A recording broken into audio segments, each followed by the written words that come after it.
ओम शरणागत दीनार्थ परित्राण परायणे सर्वशार्थ हरे देवी नारायणी नमोस्तुते। नमस्कार, स्वागत है आपका आचार्य वाणी में। मैं आचार्य विक्रमादित्य आपके साथ हूं। देखिए मेष राशि वालों, ग्रहों की गणना जो आपके साथ चल रही है, ग्रहों का योगायोग जो आपकी राशि के अनुसार से बन रहा है, उसका पूरी तरह से आपको समझ लेना चाहिए कैसे ग्रहों के योग चल रहे हैं। देखिए आपकी राशि के अनुसार से बृहस्पति महाराज अब शुद्ध होकर आपकी लग्न में उपस्थित हो चुके हैं। बृहस्पति के परिवर्तन होने के साथ जैसे राहु हटे वहां से, आप 12वें भाव में गए, शुक्र आके बैठ गए हैं सप्तम भाव में। शुक्र स्वग्रही है वहां पर, बृहस्पति वहां पर लग्न में बैठे हुए हैं। शुक्र के साथ सप्तम में इस प्रकार का समसप्तक योग बना रहे हैं, ये आपस में क्लैश उत्पन्न कर सकते हैं। और साथ साथ इन दिनों शनि महाराज आपके 11वें भाव में चल रहे हैं, और साथ साथ उसके मंगल की बात करें तो वो अष्टम में सूर्य के साथ विद्यमान है। और शनि महाराज दृष्टि डाल रहे हैं, एक तो लग्न पर बृहस्पति पर दृष्टि डाल रहे हैं, और शनि महाराज दृष्टि डाल रहे हैं अष्टम भाव पर भी, मंगल और सूर्य पर भी, और मंगल दृष्टि डाल रहे हैं शनि पर। तो एक बड़ा विचित्र प्रकार का ग्रहों का योग चल रहा है। शनि बहुत शुभ है आपके लिए, लेकिन शनि की दृष्टि कष्ट देती है, इस बात को हमें समझना चाहिए। शनि तो बड़े शुभ होकर कहा जाता है, कोई ग्रह शुभ होकर यदि बैठा हो और उच्च स्थिति में बैठा हो या सुग्रही स्थिति में बैठा हो और वो किसी ग्रह को देखे तो उसकी शक्ति बढ़ा देता है। लेकिन शनि के साथ समस्या क्या है कि शनि की दृष्टि में ही दोष है, और वो दृष्टि डाल रहे हैं बृहस्पति पर, तो जितना शुभ करना चाहिए वो हो नहीं रहा है। तो शनि को उपाय लगातार आपको करने का प्रयास करना चाहिए, तब जाकर दिसंबर में आप बहुत प्रकार से इन ग्रहों को ठीक कर सकते हैं। नहीं तो अभी आप समझें कि 27 दिसंबर तक मंगल और शनि का टकराव बना हुआ है।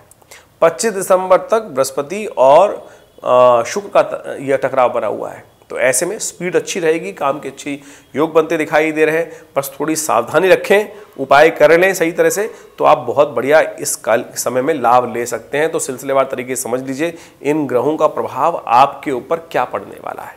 5 दिसंबर को मंगलवार का अवसर है, और ये बहुत ही इंपॉर्टेंट तिथि है। कार्तिक विशेष तौर पर यदि मार्गशीर्ष की बात करें तो मार्गशीर्ष अष्टमी जो है, कृष्ण पक्ष की अष्टमी, काल भैरव जयंती रूप में मानी जाती है। भगवान शंकर का खासतौर पे उस दिन विशेष स्तवन करने का दिन होता है। शास्त्रों के अनुसार से जो कथा चलती है, उस दिन कहा जाता है कि ब्रह्मा जी में और विष्णु जी में जिस प्रकार से आपस में विवाद उत्पन्न हुआ, और जब कौन बड़ा है इसके ऊपर विचार किया गया, तो दोनों के युद्ध को रोकने के लिए, विचार को सही करने के लिए एक बीच में जो कहा जाता है कि एक विशाल स्तंभ दोनों के बीच में उपस्थित हुआ, और दोनों से कहा गया कि एक इसका पता लगा गया है का ऊपर कौन सा है, एक पताल पता करके आए। कहा जाता है कि ब्रह्मा जी जो हैं बगुला बन के ऊपर गए, और भगवान विष्णु वराह रूप धारण कर पृथ्वी के नीचे इसकी पताल का पता लगाने के लिए गए। जब नहीं लगा पाए भगवान विष्णु तो थक कर ऊपर आ गए, कहा जाता है कि, और ब्रह्मा जी ऊपर उड़ते रहे। ऊपर से केतकी का पुष्प आ रहा था, जिसको ब्रह्मा जी ने अपनी चोंच में पकड़ लिया, और उसके बाद कहा जाता है कि ब्रह्मा जी ने उस चोंच में पकड़कर कहा कि मेरी गवाही तेरे को देनी है। और भगवान जैसे उस वक्त ब्रह्मा जी के 5 सिर होते थे।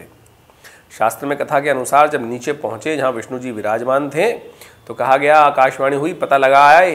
तो भगवान विष्णु ने कहा नहीं, हम पता नहीं लगा पाए। तो बात यही हुई थी कि जो पता लगा के आ पाएगा वही बड़ा रहेगा तुम दोनों में, आप दोनों में। तो कहा जाता है कि ब्रह्मा जी के एक मुख से मिथ्या भाषण निकला, और वही कहा गया जैसे ही कि हाँ पता लगा आए ये पुष्प उसकी गवाही है। तो कहा गया उसी दिन से केतकी का पुष्प भगवान शंकर पर चढ़ना बंद हुआ। वो शिवलिंग रूप जो तेजो में स्तंभ था वो फटा, उसमें से शिवलिंग से भगवान शंकर निकले, और त्रिशूल से कहा जाता है कि भगवान ब्रह्मा जी का एक सिर जिससे उन्होंने मिथ्या भाषण किया था वो अलग कर दिया गया।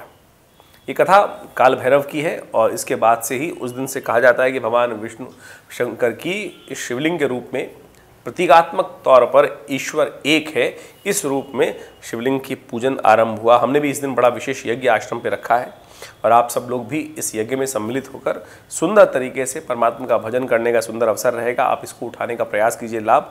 सुंदर तरीके से परमात्मा का भजन करने का कार्यक्रम रखा गया है। काल भैरव मंगलवार का दिन, काल भैरव जयंती, तो आश्रम पे रखा गया है। सुंदर तरीके से भगवान शिव का पूजन, भगवान शिव का यज्ञ, और साथ साथ सुंदर कांड, जो शाम को 5 बजे से आरंभ होगा कार्यक्रम, और करीब करीब रात्रि में 9 बजे तक 10 बजे तक भंडारे के साथ समाप्त होगा। आप भी इस समय सम्मिलित हो सकते हैं। ग्रहों की गणना आपके लिए बड़ी अनुकूल बनी हुई है, सुंदर तरीके से लाभ की स्थिति बना रही है और एक तरह से बृहस्पति के साथ चंद्रमा जो संबंध बना रहा है वो बहुत सुंदर तरीके से धन आगमन की सूचना आपकी राशि के अनुसार से पहले से ही दे रहा है। तो यदि आप इसको उपयुक्त रूप से समय से काम कर लेंगे तो बहुत सुंदर तरीके से लाभ की स्थिति बना सकते हैं। 6 दिसंबर को यदि हम बात करें तो उस दिन बुधवार का अवसर, नवमी तिथि विद्यमान है। ग्रहों का योग परिवर्तन की तरफ जाएगा और ये थोड़ा सा आपके लिए कष्ट उत्पन्न कर सकता है। स्वास्थ्य का ध्यान रखना है। सबसे पहले तो स्वास्थ्य का ध्यान रखते हुए कार्य करने की ज़रूरत है। चावल का दान करना, अन्न का दान करना और स्वास्थ्य का ध्यान रखना। इम्यूनिटी को बूस्ट करने के लिए विटामिन इत्यादि का सेवन सही रूप से करते रहें, नहीं तो नज़ला जुकाम परेशान कर सकता है आपको। उपाय वो भी बता देते हैं आपको बड़ी सुंदर तरीके से। भगवान शंकर कृष्ण के मंदिर में जाकर, बुधवार का दिवस है, उनका विधिवत पूजन करें, उनका चरणामृत ग्रहण करें। विधिवत बना हुआ वो आपके लिए अकाल मृत्यु हरणम सर्वव्याधि विनाशम शिवपाद विष्णु पादोत्कंपित्वा पुनर्जन्म विद्यते जो कहा गया है उसको सुंदर तरीके से करने का प्रयास कीजिए। देखिए वो आपके लिए सबसे श्रेष्ठ रहेगा। 7 दिसंबर को बृहस्पतिवार का अवसर है, दशमी तिथि विद्यमान है। ग्रहों का योगायोग आपके लिए अभी भी थोड़ा भारी है। शत्रु पक्ष से सावधान रहते हुए कार्य करना है। कंपटीशन में ज़्यादा ना फंसना है। अननेसेसरी के लोग आपको कंपटीशन में फंसाने का प्रयास करेंगे, उधेड़ बुन में डालने का प्रयास करेंगे, उससे बचते हुए कार्य करने का प्रयास कीजिए। एक काम करें, जब स्नान करें थोड़ा सा हल्दी मिलाकर पानी में डाल दीजिएगा।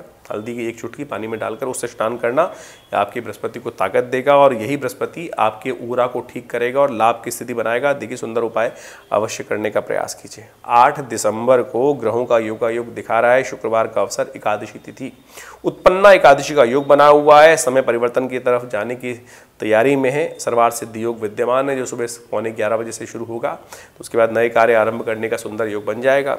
ग्रहों की स्थिति आपके लिए जिस प्रकार की बन रही है, अभी थोड़ी स्ट्रगल बाकी है। जल्दीबाजी ना करें, आज के बाद सारे दिन एक समान नहीं होते हैं। आगे बढ़ने का सुंदर अवसर मिलेगा। कहा गया ना, दबी बिल्ली चूहों से कान कटवाए, तो इसलिए थोड़ा समय भारी है। जो उत्पात कर रहे हैं वो सह लीजिए, कल उनको देखेंगे। चिंता ना करें, इस बात का ध्यान रखते हुए कार्य करें। आज शक्ति एकाग्र कर लें। ओम नमो भगवते वासुदेवाय इस मंत्र का जप करें, थोड़ा ध्यान करें। एकादशी का दिन है, शक्ति को एकत्र करने का प्रयास कीजिए। कल फिर फुटबॉल खेलेंगे, कल्याण होने के योग अच्छे बनेंगे। चिंता ना करें, इस बात को समझते हुए कार्य करना आपके लिए उचित रहेगा। 9 दिसंबर की बात कर लेते हैं। उस दिन शनिवार का अवसर है, द्वादशी तिथि है। ग्रह परिवर्तन की तरफ आ चुके हैं और आपके लिए खुलकर खेलने का समय तैयार हो गया है। बहुत सारे चीज़ों का पूर्वाभास भी होगा, बहुत सारी सूचनाएं भी आपके पास हैं, तो उन सब को एकत्र कर काम करना आपके लिए श्रेष्ठ रहेगा। ऐसे में शनिवार का अवसर है, शनि को मनाने का प्रयास कर लीजिए। वो लाभ की स्थिति में तैयार बैठे हैं देने के लिए। इसलिए दिन का आरंभ विशेष तौर पर शनि का पूजन कर भगवान शिव का अभिषेक थोड़ा तेल से करने का प्रयास कीजिए। ये सुंदर तरीके से लाभ की स्थिति आपके लिए बनाएगा। 10 दिसंबर को रविवार का अवसर है और द्वादशी त्रयोदशी का योग बना हुआ है, प्रदोष का योग है।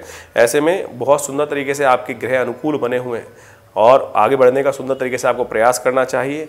ऐसे में प्रदोष का शाम के समय में भगवान शिव का सुंदर अभिषेक कर भगवती पार्वती का पूजन करना अवश्य करें और आने वाले समय को ठीक करने के लिए भगवान का आशीर्वाद लेकर काम करना आपके लिए अनुकूल रहेगा। त्रयोदशी का पूर्ण लाभ लेते हुए काम करें। शाम के समय सूर्य उदय के पास सूर्यास्त होने के बाद भगवान शिव का पूजन, भगवती पार्वती का पूजन, रुद्राभिषेक करें। आने वाले समय में ये शक्ति एकत्र करके रख लीजिए, क्योंकि शनि महाराज अभी करीब 1.5 महीने अभी जो है शनि मंगल का टकराव जो है वहाँ 15-20 दिन और दुख देने वाला है। उनको ठीक करने के लिए ये इस दिन का उपाय अवश्य करें।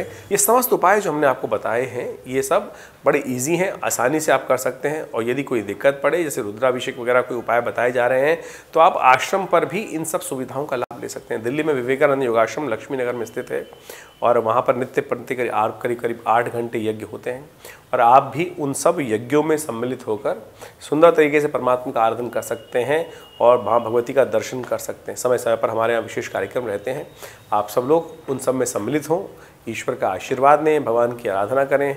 रविवार को विशेष यज्ञ में आप सब लोग सादर आमंत्रित रहते हैं। सुबह करीब 8 बजे से लेकर 10 बजे तक ये कार्यक्रम रहता है। भंडारे का विशेष कार्यक्रम रहता है, तो उस दिन भी आप सब लोग जो भी आना चाहें आश्रम पर सादर आमंत्रित हैं। हमसे डायरेक्टली मिल सकते हैं उस दिन आकर और आप सबके जीवन में कल्याण हो। इन समस्त गतिविधियों से आप जुड़ें। धन्यवाद, नमस्कार।